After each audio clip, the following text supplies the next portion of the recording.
I was 7 when my parents dropped me off at my grandmother's house with 2 small suitcases and a promise. "We'll be back before school starts," my mother said as she kissed my forehead. School started. Then another one.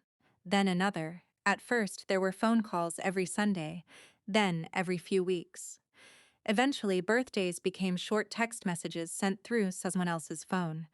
Christmas gifts arrived late, sometimes not at all. Whenever I asked why they never came, my grandmother would smooth my hair and say, "Adults make choices children don't deserve."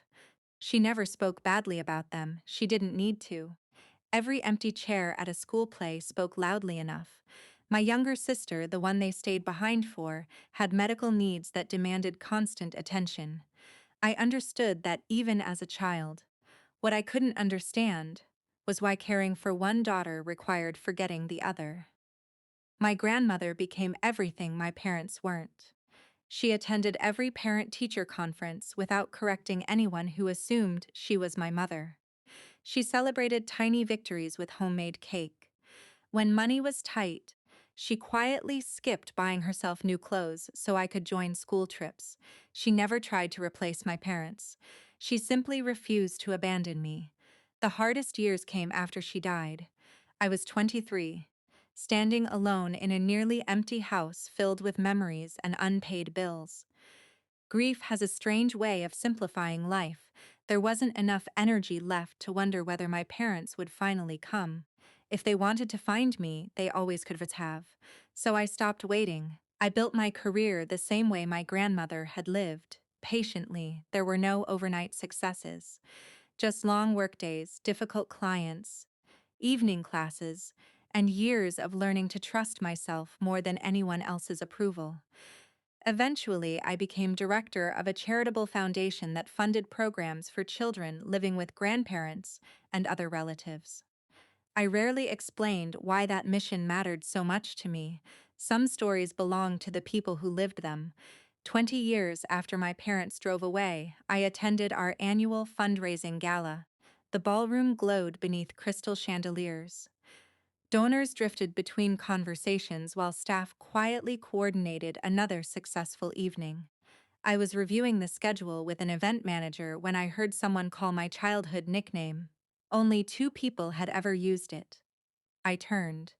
My parents were walking toward me with open arms and broad smiles, as though they'd been delayed by traffic instead of 20 years. "There she is," my father said. "Our girl," my mother added. For a moment I simply looked at them. Time had changed their faces.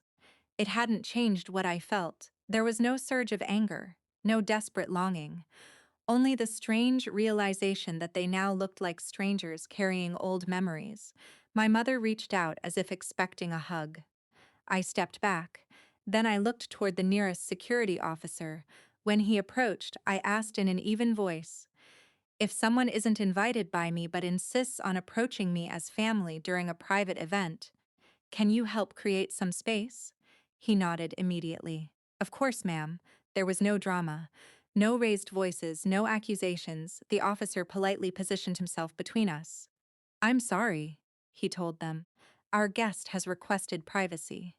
My parents stared at me, confused. My father's smile faded first. My mother's followed a heartbeat later. "We're your parents," she whispered. I met her eyes for what felt like the first time. "I know who you are." Nothing more, nothing less. Security escorted them toward the lobby with quiet professionalism. They weren't embarrassed because anyone insulted them. They were embarrassed because, for the first time, they couldn't rewrite the past by pretending it had never happened. The music resumed. Conversations continued. Someone asked me a question about next year's scholarship program, and I answered without looking back.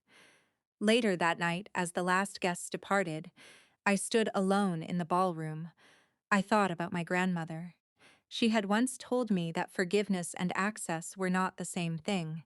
You could let go of bitterness without reopening every closed door. I finally understood. Walking out into the cool night, I realized I hadn't won anything. There was no victory, no revenge, only something quieter. For the first time since I was 7 years old, I no longer felt like the child waiting by the window for headlights that never came. I was simply a woman walking forward, carrying the love that stayed instead of the love that left.